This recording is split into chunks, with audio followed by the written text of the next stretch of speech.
Hey there, welcome back to UP Power. I'm Kevin McNulty here with Keegan Cooper, and we are ready to chop it up. We have less than 4 weeks until our first Friday Night Fever, Keegan. It is coming up in 24 days.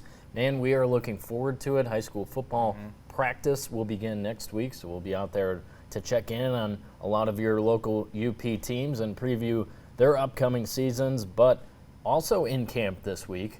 Northern Michigan and Michigan Tech will be out there later this week. And last week, Thursday, we had the GLIAC Media Days. Also on that day, you get a look at the GLIAC preseason poll, kind of measure out where these teams are going to be, where we expect them to be in the fall. Of course, this is a coaches poll, and no surprise at the top of the list last week on Thursday. When it was released, Ferris State is your number one team. They come in ranked 4th nationally into the season. Grand Valley State ranked 7th nationally. They are your number 2 team in the preseason poll. 3 and 4, 2 teams that Tech certainly had a chance to beat last year but did not. That's something they will want to change this year in 2024. Davenport and Saginaw Valley State. And then in 5th, it's Michigan Tech, receiving 26 votes in the poll. Behind them, another team they fell to. Remember, their only GLIAC win last year was over Northern. They fell at Wayne State. That's the 6th team in the poll, pretty much where you expected them to be. And NMU catches a break because Roosevelt came into the conference this year as the 8th team. Roosevelt is your 8th team, and NMU sitting in 7th. So reasonable expectations for the Wildcats as they obviously look to win their first game this year under head coach Shane Richardson, entering his 2nd season. I think no surprise to me when I saw the poll come out. Grand Valley Ferris, known to be national. Yeah, it's not a surprise, but it's just good to see it on paper, what we're kind of expecting this year in the GLIAC. I think if Michigan Tech picks up those wins last year, you see them probably in the 3-4 spot. But again, they have to make those improvements this year. Those are wins that they have to go out and get. Northern Michigan, looking for that first win under head coach Shane Richardson. I believe it's going to come this year. I know that they've been out practicing and stuff like that, having some early practices, doing some two-a-days and things. So exciting to see. I also think it's exciting to have Roosevelt in the GLIAC now as that addition. Gets that 8th team in there, another conference game that you're gonna have on your season schedule. So no surprise when the poll came out. But again, for me and for you, I think it's just a poll. Expectations can change. Things can change. You could see teams flip. So it'll be exciting to see what happens. Yeah, it just gets me excited for football at the end of the day. August 29th, both of our local teams begin play in the 2024 season. Tech will be at Bemidji State. Of course, a familiar hockey foe. They played them for many years in non-conference football. That rivalry, we might call it, with Bemidji is back this year, so Tech opens the season at Bemidji. Coming here to Marquette in the UP, it's NMU hosting Minnesota Duluth, a team they opened the year with last year. That was a loss for the Wildcats, of course, on the road at Duluth. That will be a tough one, but there will be football at the Superior Dome on August 29th. That's a Thursday. No football teams are really sticking to their day. I'm talking college on Saturday, high school on Friday, NFL on Sunday. It seems that has completely gone by the wayside. I'm not too thrilled about it. Stick to your day. Stick to your day. Everybody That's a has good their thing day. we've had going for a very long time. High school on Friday, college on Saturday, and NFL on Sunday. Of course, the NFL wants to play every day of the week so they get some more dollars in. And I mean, this is really just the first week where we're talking about loaded up Thursdays with both high school and college football. Eventually, college will be pretty much all on Saturday when we get to conference play. And same deal with high school. Friday Night Lights, Friday Night Fever. That's what we're talking about. And we will get there, but for the first week, it's just a little bit wonky. Everybody's playing. Especially because it's Labor Day weekend. But let's start talking about Michigan Tech a little bit more. 5-5 a year ago. As I said, 1-5 in the GLIAC. Dan Metlack also entering his 2nd season as the head coach. He had way more of a foundation built in Houghton, obviously, than Shane Richardson did at Northern because Metlack was previously on the Tech staff. But 1-5, that mark in the GLIAC, That needs to be the improvement. And a year ago, I mentioned they had a chance to beat Davenport, mostly saying that because that was a home game, and I think that was Alex Freese's worst game under center as the quarterback. So if they make improvements there, they'll be on the road to face Davenport this year. They could knock off some of these teams. Their worst loss of the season, I think, came at Wayne State when they had a chance to win it. It was a windy day, and they couldn't make a field goal on that day. So, well, they need to beat Wayne State. They need to beat NMU again because that should be the expectation 1 year after beating them 62-0. So you build on that, and the Huskies might have something to get them closer to a 500 mark in the GLIAC. And I think about continuity with the Huskies because Alex Freese is returning as your quarterback. You have Ethan Champney, his high school teammate, still out there catching passes. Among a couple other playmakers on offense, you do lose Darius Willis, who was terrific last year and throughout his Tech career, really. And then on the other side of the ball, Michigan Tech's really known for their defense most seasons. Mark Sipple's back. You have a lot of those guys returning on defense. The continuity for Michigan Tech should bode well in 2024, I think. Yeah, I think the expectations should be high for the Huskies. I see no reason other than maybe Ferris and Grand Valley State that they aren't coming away above 500 this season. If they go out Even there, I mentioned a year ago Davenport and Wayne State being their worst conference games. I didn't mention Ferris State and Grand Valley State because they played all right. Yeah. You just have to play near perfect against those top 10 teams, top 5 teams a lot of the times.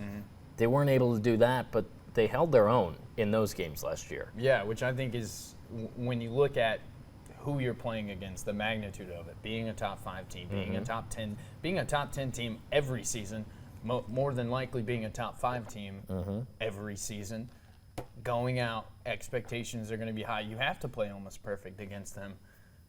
Improvement for Michigan Tech is to improve that 1-5 record in the GLIAC. Maybe get above 500 or 500 in the GLIAC this year. Looking at it, the expectation is that Michigan Tech beats Northern Michigan. I think that they can beat Wayne State. I think that they can beat some of these other teams that they didn't have their best football last season. And a lot of players and coaches were learning a year ago, and I think that's sort of out the window. You got to be ready to win more football games this time around. I mentioned Alex Freese. Last year was his first year as a starter. Now he's got that year under his belt, and he should be ready to go a little bit more. Dan Metlack, same story as the head coach. 1 year as a head coach under his belt. Now it's time to prove, what you started last year and build off of that. Not a ton to build off of for Northern Michigan. They went winless last year. No one's shy about saying that because it's the truth. They were 0-11, and building for them, I suppose it started last year, but they kind of had to rip the program down to the studs. The building, in my opinion, really starts this year. How many games are you able to win? Because it can't be 0 again. No, it can't be 0 again. And how many games are you able to not only win, but how many games are you able to come out and have a good showing? Right? How many games are you able to keep the score reasonable? Right? There's some teams that they're not going to beat this year, let's be honest. I will be. There's some teams that Northern Michigan does not match up well when you think about the other programs and how much history they have and how much and they're probably not going to be above 500. That would be a shocker. But you got to win. Got to win one. And I think that's a tough task when you look at teams and programs that have gone winless in a season. The first one is the hardest one to get, right? For sure. I think that Shane Richardson and his staff and the players, I think that they learned a lot and experienced a lot last year. Don't quote me on the saying, but when you succeed all the time, you don't always learn as much. When you don't succeed, a lot kind of gets thrown at you and you learn a lot. So I think they learned a lot last year and started to build that, and now it's how do we continue to build? And it's got to be to get that first win. I think a good one for them that they should win, that they should take home, is against Alma College. That's homecoming game September 21st. I just pulled it up. Minnesota Duluth's going to be tough. That's a team that beat them handily last year. And then you have them in non-conference going on the road to Kentucky Wesleyan and then taking on UW La Crosse before wrapping up non-conference against Alma at home, homecoming, as you mentioned. you're right. They should have 1 or 2 wins by then going into the GLIAC season, and then maybe there's a little bit of confidence. Yeah. Because you mentioned it's hard to learn when you're winning all the time, but when you're losing all the time, Yeah, it's hard. sometimes it's easy to get complacent too and just show up and go through the motions and everything. Maybe when they get a little taste of a win, a win or 2 in the non-conference, then they could play more competitive football in this conference, which we know is a very tough conference, so no one's expecting them to compete for a conference title or anything. It's just starting from the bottom, which is where you are now, winless in 2023. Where do you go? How far up the ladder do you go in 2024? That is the question. And for Tech, you want to be above 500. They were 5-5 a year ago. Mentioned the GLIAC record was not what they wanted. They have a chance to pick up non-conference wins as well. South Dakota Mines comes to Houghton the week after the Huskies are at Bemidji, and then Hillsdale, who also played them in non-conference a year ago. That was a win for Tech. You expect the same thing this time around. And then wrapping up non-conference with Wisconsin-Oshkosh. Before having 2 straight home GLIAC games to open the conference season against those teams I mentioned, they played their worst games against last year. Wayne State comes here October 5th, and I incorrectly said they play at Davenport this year. Davenport's coming back to Houghton on October 12th. So a chance to start the GLIAC season for the Huskies on a high note as well. Yeah, no, and I think another one you can circle on your calendars for Michigan Tech and Northern Michigan is Roosevelt, a new team that's in the conference this year. Picked 8th. Picked to finish last in the conference, probably because it's their first year in the conference. Go out and win that game, right? Beat the teams. I think if you take For Northern especially, I would expect Tech will have no problem winning that game. But for Northern, that's the team that was picked below you. They're supposed to be worse than you. Go out there and get a conference win. Yeah. That, again, would be huge. Yeah. And, of course, we'll look forward to the Miners' Cup October 26th in Houghton. Of course, that will be on our networks on TV6 or Fox UP when that comes around. So looking forward to that once again. We'll be outdoors late October. It'll probably be pretty chilly in Houghton. That's all right. It'll be fun. Good football weather. We are excited for football. Jumping up to the Big Ten. Of course, it became official whenever they had Big Ten Media Days. Oregon, Washington, USC, and UCLA are officially in the conference. I don't like it. I don't like it either, but that's the way it is, and it's probably not over. Do you think the good thing for Big Ten fans is the conference is very healthy. When you look across the landscape of other conferences, excluding the SEC, I don't think there's any other conference that can say that. The Big 12 has done its best to adjust during these interesting times in D1, Power 5, Power 4 athletics, whatever you want to call it. The Big 12 is hanging in there with the teams they picked up from the Pac-12. Then, of course, the SEC adding Texas and Oklahoma this year. But the Big 10 in this new reality, it's weird having 4 West Coast teams in the conference. Even much weirder than 10 years ago when they added the 2 East Coast teams in Rutgers and Maryland. That's just the way it is now, so we'll see how it pans out. But for Michigan, a year after 15-0 national championship, remarkable season, their best season this century by far.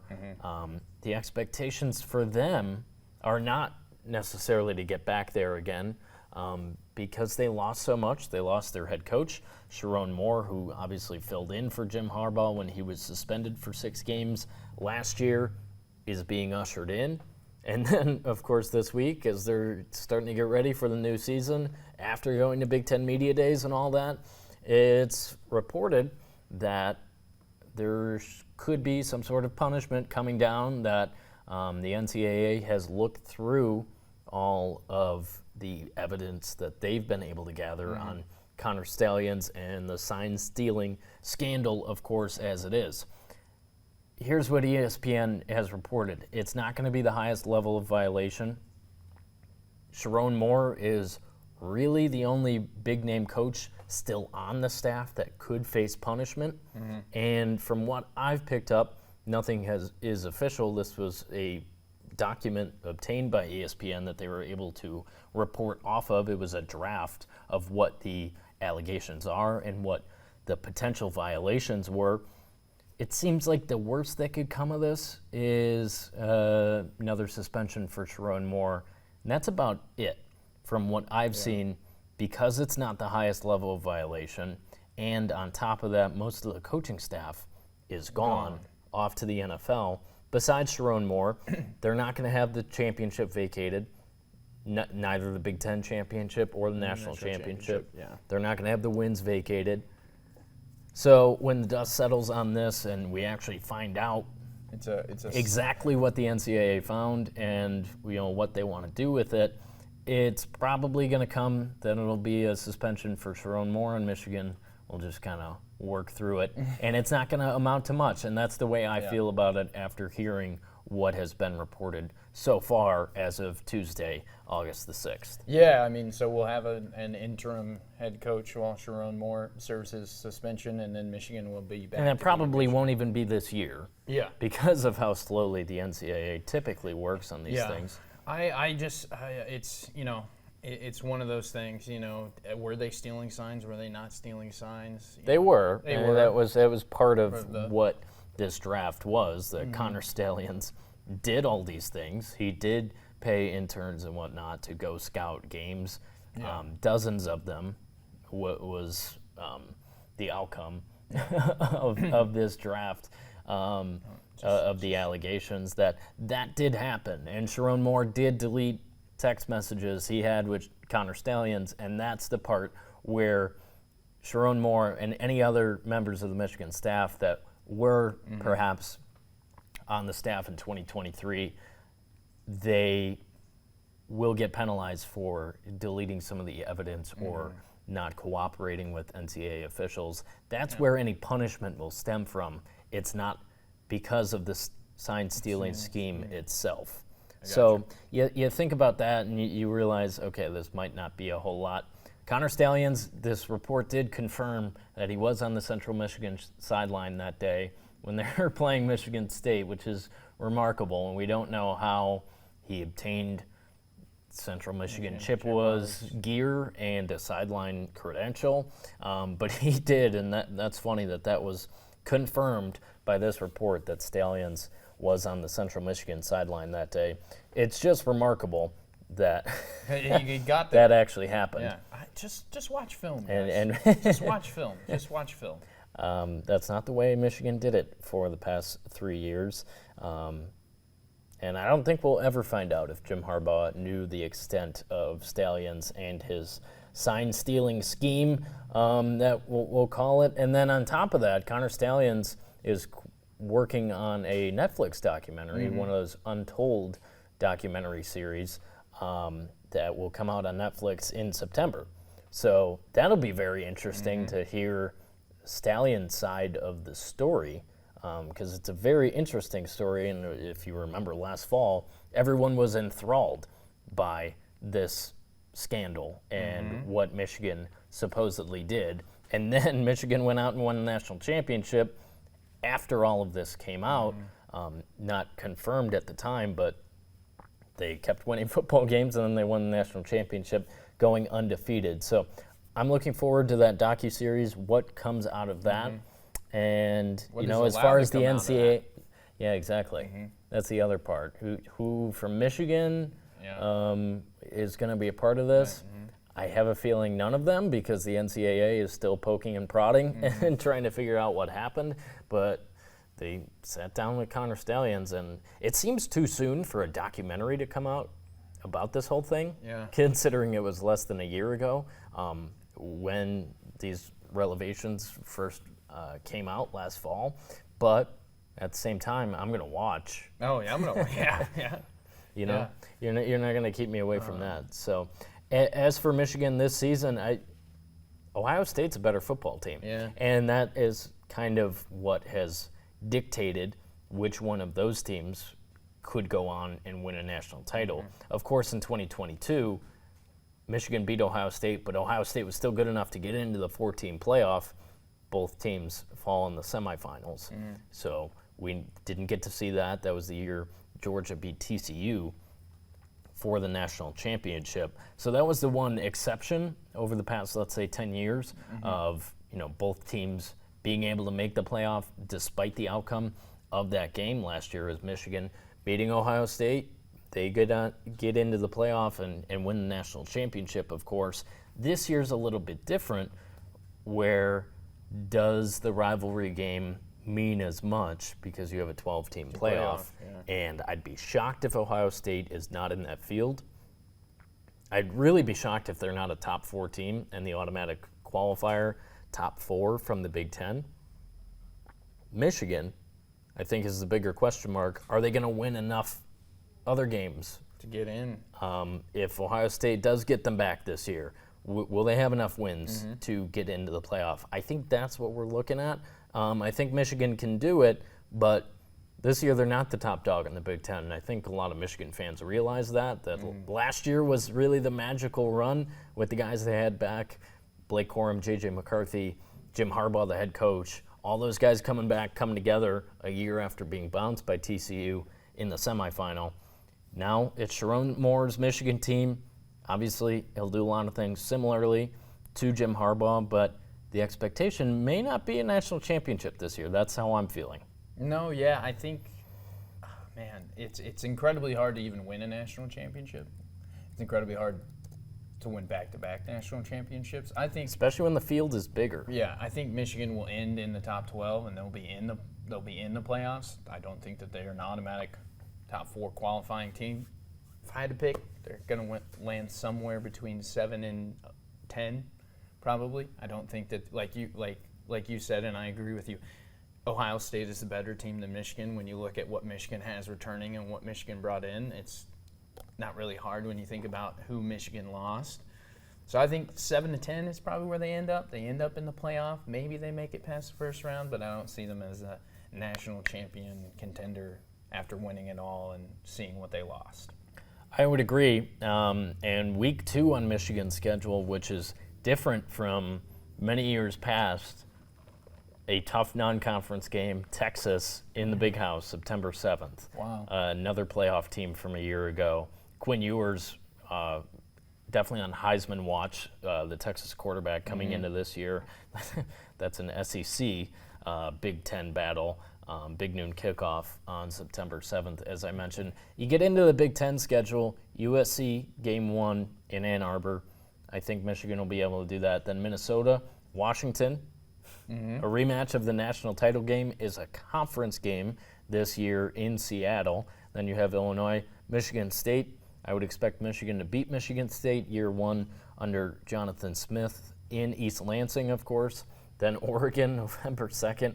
That's a team that most pundits are picking to finish second in the Big Ten behind Ohio State, that being Oregon.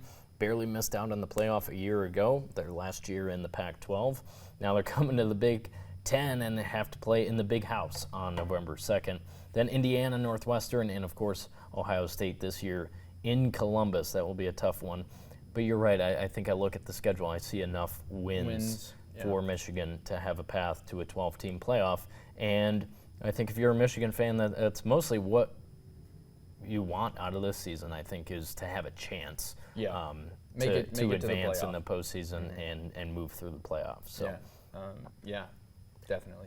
Let's bring it back here for a minute and talk about what's been going on in the UP as we kind of wrap up the baseball season and get ready for football season. Last week, the Negaunee Little League Minors, that was a lot of fun. They advanced all the way to the state championship game, that tournament being hosted in Ishpeming, so right down the road from these Negaunee guys. And you have to win a lot of games to advance through that tournament. They played 6 games. It was 3 pool play games. They went undefeated in the group stage. We'll call it, that's like a soccer term, group stage, pool play. But they went 3-0, and then they win 2 more to advance to the championship, and it just didn't come together in the right moment. There were a lot of errors, a lot of unearned runs. Typically, that's how games are often won in Little League Baseball, and in the championship game, that was the truth for Negaunee. But seeing them advance, these little guys, 8 to 10 years old, they really wanted to win a championship, and they played solid baseball. They got great pitching performances, obviously so important to throw strikes at that age, and they did it all the way up until the championship game. Things kind of unraveled in the first couple innings, let a bunch of runs across for Greater Bay, who is your champion of the Little League state title in the minors division, but really cool to see those guys compete all the way up until the very end. Yeah, the opportunity and the journey for them to get to that point and understand and kind of learn at that age, this is what it takes to get there at this age. So, as they grow up and they get into high school sports and college sports, it takes even more to get to that stage. The difficulty to win a championship, to play sometimes back to back or play 2 games in a day, and then you got to rest and then you got to play again. Exciting for them to get to the championship, have that experience, and they'll be back next year in the next division. For sure. Majors look out. I think when these guys get to high school and they're playing football and baseball, teams better watch out for Negaunee, because these guys learned how to win together, and you'd expect a lot of them to move up playing sports together, not only baseball, but I mentioned football. I'm sure a lot of them will be playing football when they get to high school. So they learned how to win a little bit, and what it means to be on a team. And I think talking to their manager Joe Dost after the game, he was beat up over that championship loss because they worked so hard together as a team, and that's really cool to see guys that young be able to put it together and want to win baseball games. They won a lot of baseball games, so hats off to them. We'll be excited to watch them in the future, as you mentioned, moving up to majors and things like that. So congrats to them on a great run. Gladstone also won their district to appear in that tournament, didn't advance to the elimination round, but hats off to those teams and those coaches. We had a lot of fun covering Guts Frisbee here in the UP. Last weekend. There's a great exhibit at the Marquette Regional History Center. I did a story on it last week. The history of Guts Frisbee in Marquette. Of course, the game originates in the Keweenaw, and that's where the Guts Frisbee Hall of Fame is and everything. But 50 years of Guts in Marquette. That exhibit open until September 7th at the Marquette Regional History Center. So much cool stuff. Old discs, old T-shirts, uniforms from back in the day. They go on these international tours. A lot of guys from right here in the UP, including a team that won the championship, and some of those guys going to play in Australia later this month. Wolfpack, your champions of the U.S. National Guts Frisbee Tournament. Our man Braden, the MVP. Really good stuff, and a niche game like Guts, it takes a lot to be able to go through all day Saturday and then all day Sunday when you're kind of on the edge of your seat. We got to win these games to move on. Wolfpack, the team that did it. Yeah, they get it done, and I mean, Guts Frisbee is electric down the stretch. I think you and I can both vouch for it, having not known anything about it before moving to the UP. Having so much fun over the summer covering these tournaments, the IFT in Hancock every year, that was last month, and then the U.S. National Tournament in Marquette. It's unlike anything else. It's what do our ads say here on TV6? The original extreme sport here in the UP. That's so true, man. It was a good weekend for Guts. Yeah, it was, and it's so exciting just to see all the different teams that come together. I have to shout out the Air Aces, a team that's been playing Guts Frisbee for over 50 years. Yeah, that's together. Awesome. 50 years of playing the game, and then you see... It's like golf. You never have to retire. No, you just keep on playing, and to see them come back every year, have a team, have a showing, keep that kind of legacy and that history going, and then you see these new young teams form and come together, and Wolfpack gets it done this year. Our man Braden with the MVP, and hearing from him, after they win it, it's a team sport, and he gave credit to his teammates, and he said, he couldn't do it without them, and just a wholesome moment for that team to come into the tournament, and it's long days, and they're long that's what games. I'm talking about. Yeah, and at the end of it be able to say, oh, we're the U.S. National Guts Frisbee champions, and now we have an opportunity to go play overseas. Really neat. Congrats to Wolfpack. Another great tournament in Marquette. Just a great summer tradition, really. The other big happening, I think we don't really need to talk NFL training camp today. Everything with the Packers and the Lions seems to be going according to plan. A lot of I will say this briefly about the Lions and the Packers. A lot of national media and all the talking heads are talking about the Lions being a Super Bowl pick and the Packers being an NFC Championship type team. Mm-hmm. And they play in the same division, and it's the two teams obviously people most care about here in the UP.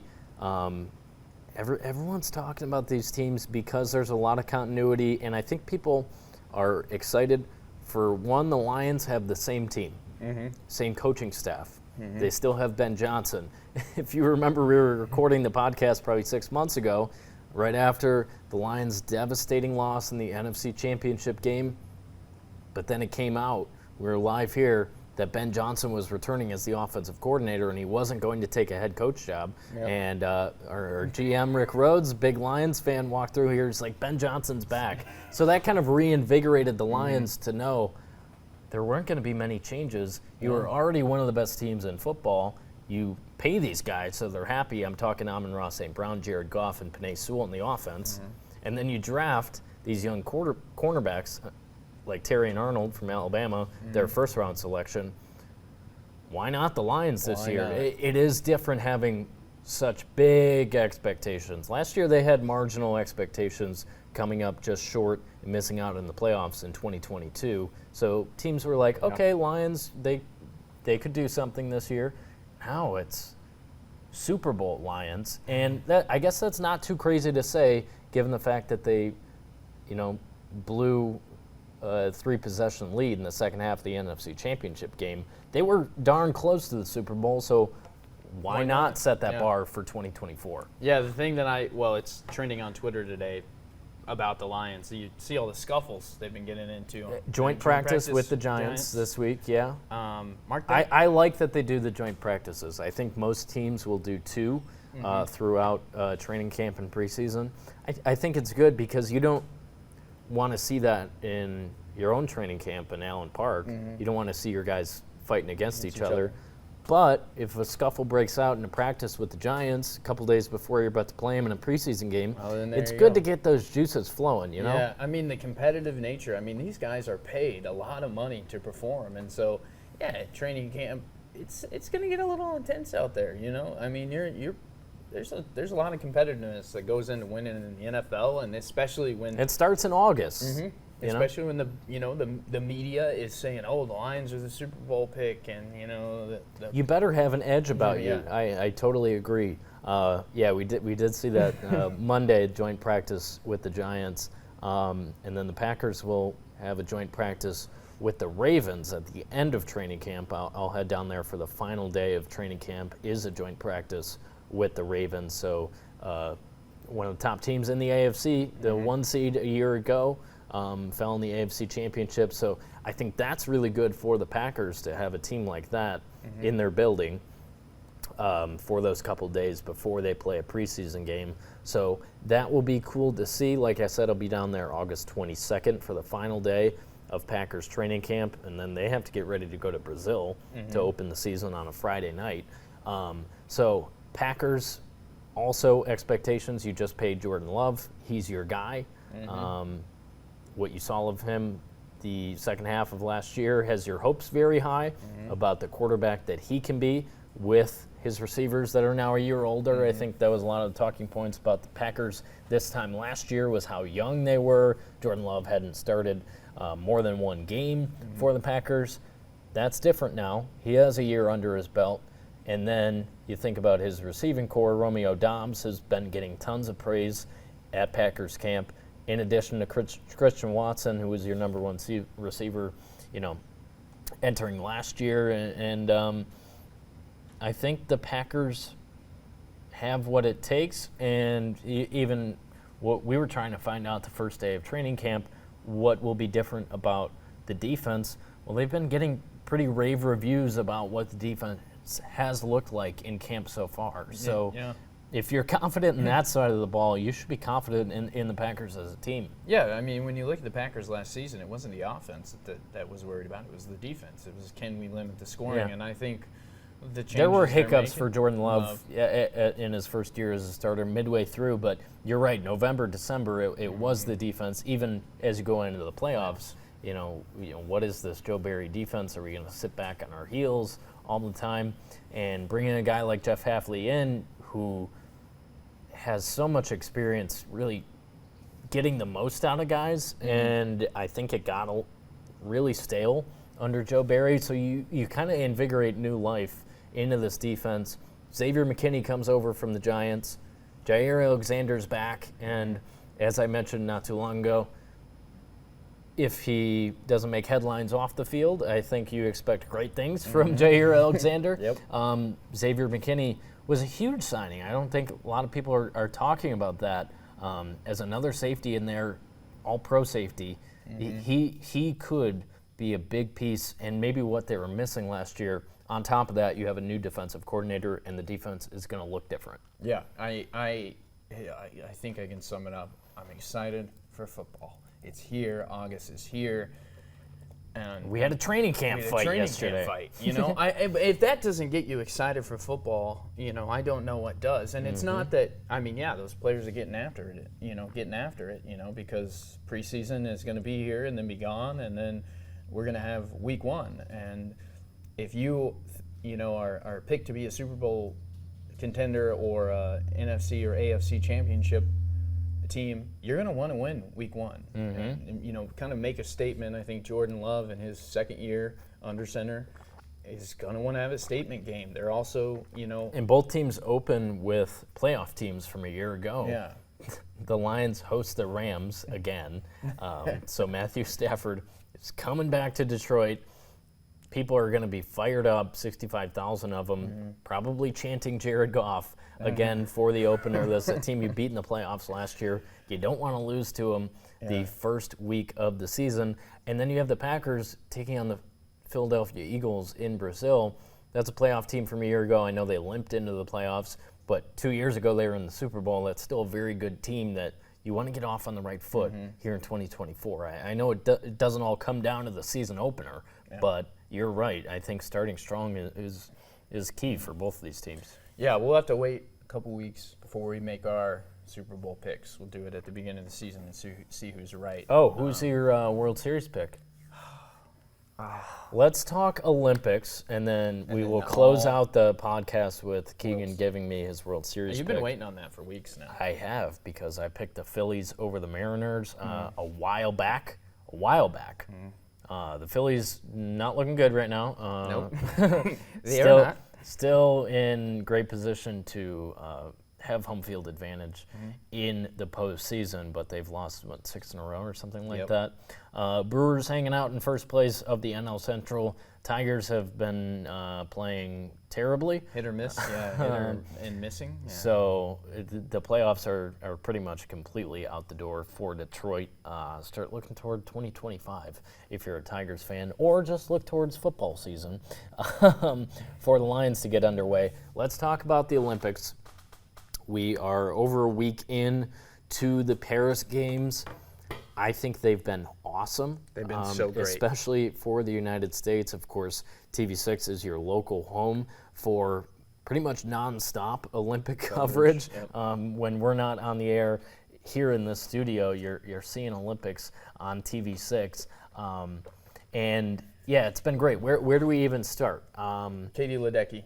Yeah, I think we start in the pool because all the swimming events are over. Yep. Katie Ledecky came back. Her and Simone Biles, who we'll get to, are the same age.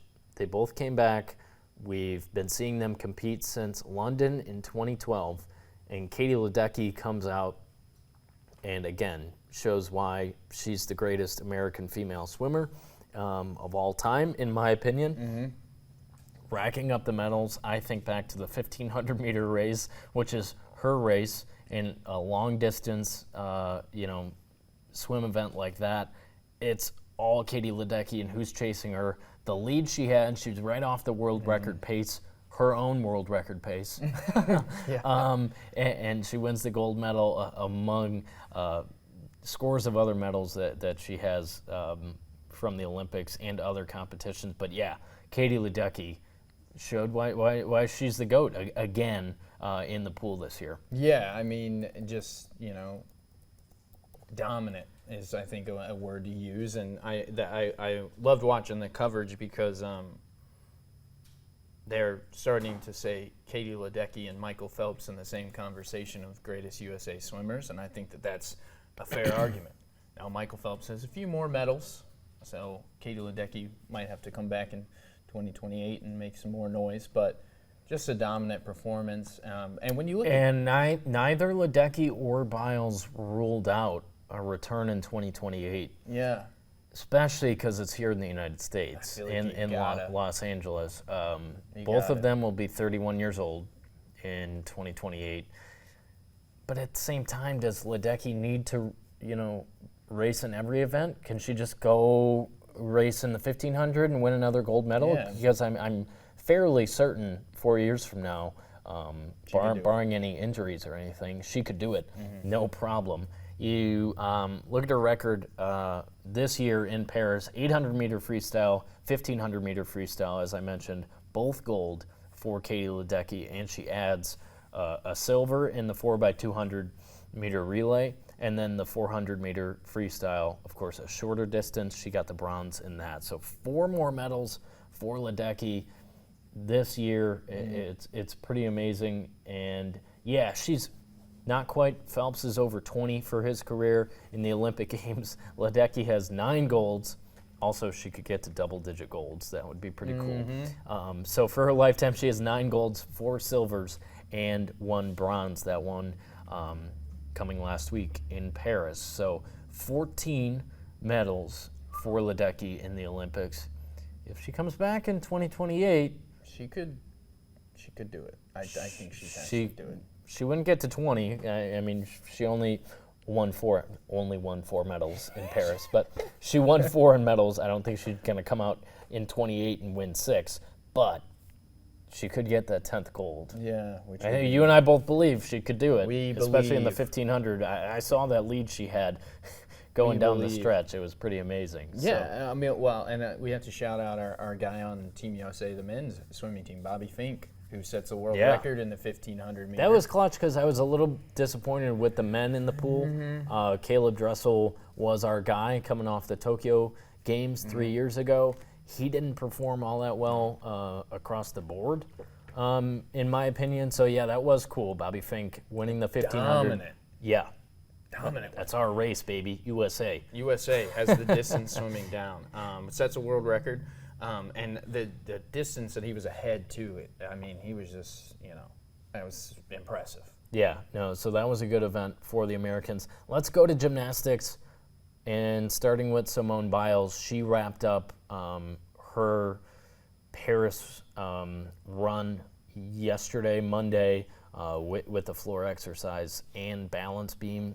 She unfortunately fell off the beam, finished 5th in that, but in 2024, 3 more gold medals for Simone Biles that coming in the all-around. So all 4 events, Simone Biles, nobody could touch her. Team event, so the Americans back on top. They took silver in the team in Tokyo, so the redemption for the Golden Girls, the oldest group of gymnasts the U.S. has ever sent to compete. They win gold. And then Biles wins gold on vault as well, in addition to a silver medal, her first ever individual silver, which is funny. She got that Monday in the floor exercise. That Brazilian gymnast, Andrade, really, really good. And Simone kept saying throughout the games, like, she could knock me off. She could knock me off. She is really good, can compete with me. Simone knows exactly what she's talking about on the floor. Granted, it was less than .03 that Andrade beat her on the floor, but it was good for her, the Brazilian, to get that gold medal. She certainly deserved it. Hanging out with Biles in all of these events, she got it. That gold medal on the floor, and then Biles and Jordan Childs took the floor bronze medal, and they both gave her a little salute on the podium. I thought that was cool. After kind of handing it to her throughout the rest of the game. So, of course, Biles winning the 3 golds. Yeah. Finally, she takes the silver on the floor, and she gave some flowers to the gold medalist. But Biles, if this is it for her, of course, she would also be 31 years old for the LA Olympics. What she had to overcome after Tokyo, a lot of outside noise about, does she really have her heart in it and all of that, because she got the twisties in Tokyo and stepped aside, saying it was mental health, and that was why she needed to step aside and not compete in most of the events in Tokyo. Well, she silenced all that noise and was like, no, I'm still the best. I'm still the best. If this is it for her Olympic career, 7 gold medals, 2 silver medals, 2 bronze medals. Yeah. So unbelievable. 11 medals for Biles, dating back to 2016 when she won 4 golds. The greatest U.S. American gymnast of all time. Again, her, just like Katie Ledecky, she proved it in Paris this last week. Also, an opportunity for her to get to double digits. I don't see any reason if you're at the top and you're bringing in multiple golds in the Olympics 4 years from now, if you stay healthy, no injuries, things like that you could go out. And she was dealing with a calf injury throughout these Olympic Games. She got through it. I think it was weighing on her a little bit on the floor and on the balance beam on Monday. You could tell just a little bit. She wasn't quite 100%, but still, you can't argue the record. What a comeback for her. Leading that team, of course, they were calling themselves the Golden Girls, but Simone is the oldest, 27 years old, competing out there with Childs and Suni Lee among some of the other competitors for Team USA. Really fun. One other point about gymnastics, I got really fired up for the USA men's team. Yeah. Had not medaled as a team since 2008 in Beijing. Bronze medal went to Team USA this time around. That guy, Steven Naronczyk, got on the pommel horse and went nuts to win it. He was just sitting there waiting for his time to get on the pommel, and he did it. Took off the glasses. He was ready to go. That was a really fun team, like just how much joy they had in winning a bronze medal because the U.S. hadn't done it in so long. It was cool, especially with these individual sports, when they come together to compete as Team USA. Gymnastics and swimming, prime examples. You're always a lone wolf, but then you get into these relays in swimming, or you get into the team competition in gymnastics, and they show they can be great teammates, and I think that's really cool. And especially these two sports, some of our favorites when we're talking Olympics, we don't pay attention to swimming or gymnastics, as a country, as people in the media at all, besides the Olympics. So it's so great to have these athletes competing at such a high level and giving them these moments with the world watching, because they deserve it, man. They work so hard. Yeah. Men's gymnastics, I thought, was the prime example of that. Nobody had heard of these guys. They've heard of them now. I think Maria Taylor was doing an interview with the men's gymnasts after they won that bronze. And she mentioned something about sponsorships, because obviously all your very famous athletes who compete on high stages all the time will have sponsorship agreements, and they were all like, oh, we don't have any of those. We're just, nobody knew who they were until they got to Paris, and they did something great. I thought that was really cool. No, it was. I mean, Steven is, and you probably saw this, but Team USA men's gymnastics has their Superman now. They got him a cape, and he got to wear that, and he went out and he not only helped Team USA men's win the bronze, but also won a bronze himself in pommel horse. So that's his thing. I expect him to be back next year, hopefully, after a performance, medaling. It's just exciting to see these athletes get out here and compete on, the world stage, right? They're going up against the best of the best from all over the world, and they get it done and represent the red, white, and blue. Yeah, and even last thing on men's gymnastics, they did not look good in the qualifiers. No. Brody Malone, I think, was supposed to be, their top guy, sort of like the Biles of the men's team. He fell a couple times in qualifiers, looked really bad, but by the time the team competition rolled around, he was ready to go to help his team win bronze. Track, because that started up last weekend, Gold Rush weekend, and a lot of those medals were up for grabs on the track. Talk about the USA being back for the first time in 20 years.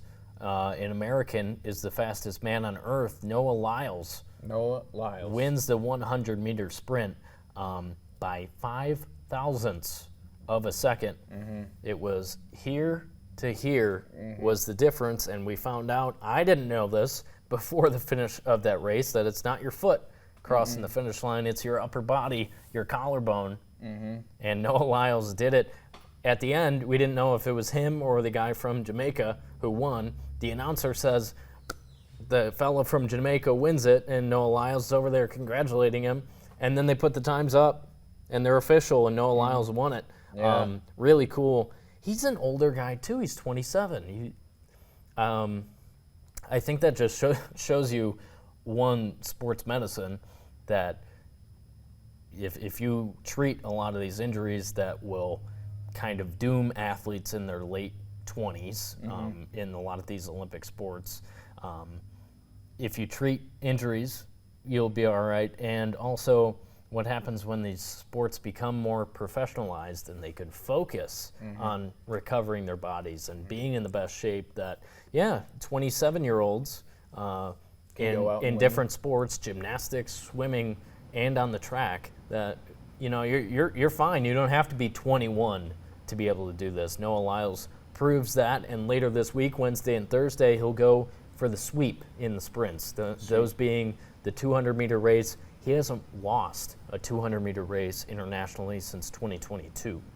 So that's really his race. It was really just putting on top that he wins the 100-meter sprint. And that was really cool. Like I said, first time since 2004 that an American won that race. Of course, it was dominated in Beijing and in London by Usain Bolt, the world record holder in that event. That's probably not going to change for a long time. But yeah, USA back on top. Noah Lyles can go out and win the gold in the 200, and I think he will. I think he will do it. I mean, that race is less than 10 seconds long, but it is, to have the title, to be able to It's so cool, and I was listening to an interview with Jeremy Schaap from ESPN, has covered a ton of Olympics.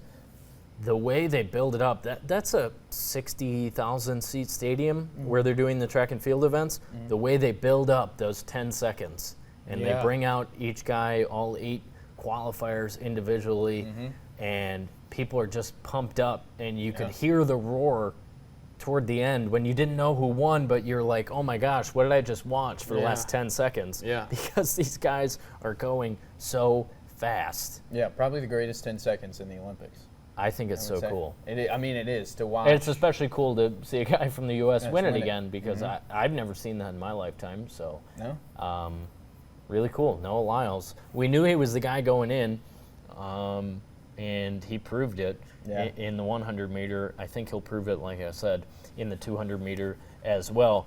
On the women's side, we also have a favorite in that race. Sha'Carri Richardson takes silver. And Lyles was so close to taking silver. That's not like a knock on Richardson. If Lyles did the same thing, you would say, oh, he was back here and the winner was right here. Yeah. That's how it was for Richardson. She took silver.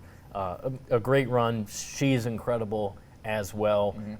One of the highlights we've seen on the track. And then I got to mention, a couple days ago, the Michigan man in the 10,000-meter race, that's a 10K. They're running for seemingly hours. Forever. I think in the end, I don't know, gets close to like 20 minutes, the winner was. But we had a guy, Eric Fisher from Grand Blanc, Michigan, get the bronze in that event. 10,000 meters around the track, and he turned it on in the end.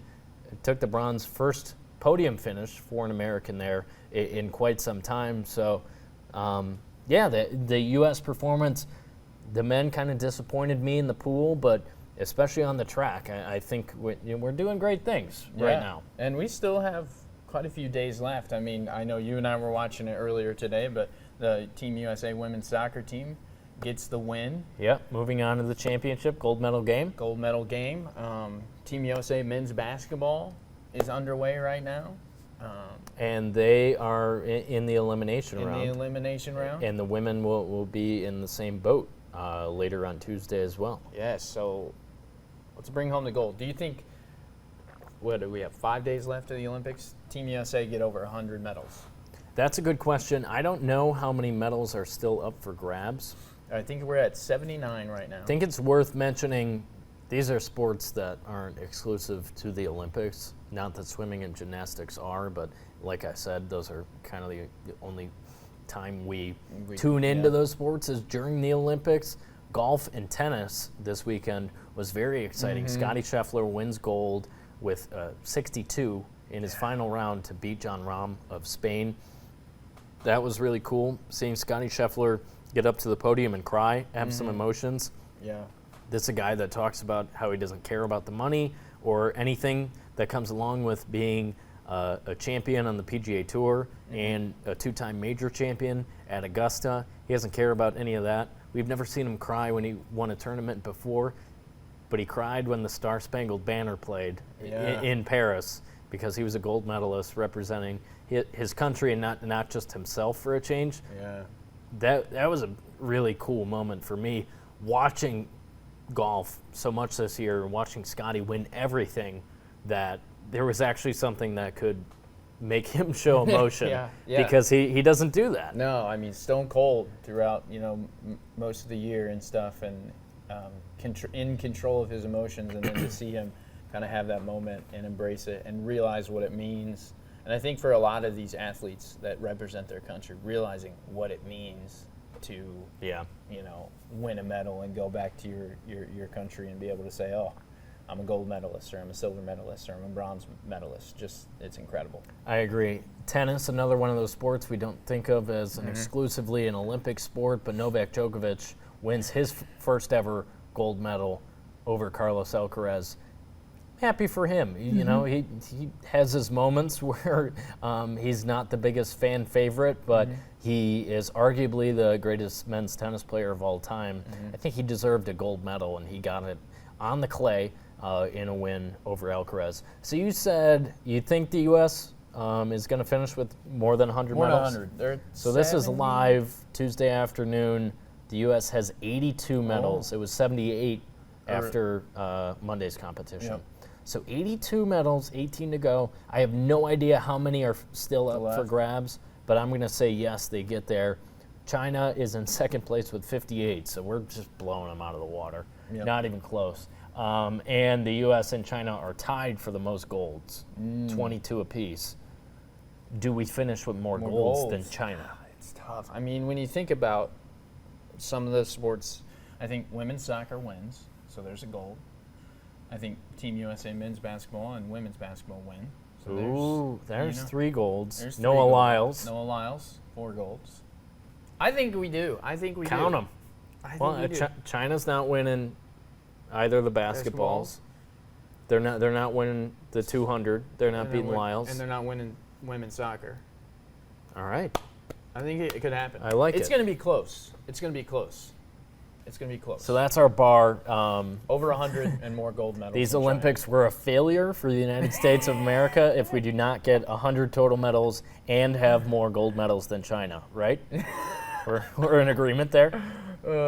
It'll be good to see how it ends. I mean, it's just been awesome to watch. You turn on the TV every day and what's going on now. I've been watching table tennis. Oh, intense. No, my favorite. Badminton. I got home on Saturday night. I was feeling really good, and I flipped on kayak cross. Oh, have you seen that? They drop the boats into the water, and I'd like to see you and I compete in that because for some reason I don't think I would win, but I do have a feeling you got to go in one direction. The hard part is when I don't know if you've seen any of the kayak cross, but there are points like skiing where you have to get over here and then get over here. And then there's these red buoys kind of where you have to go all the way around. I think that's the really tough part. Yeah. But other than that, you're all going in the same direction. Yeah.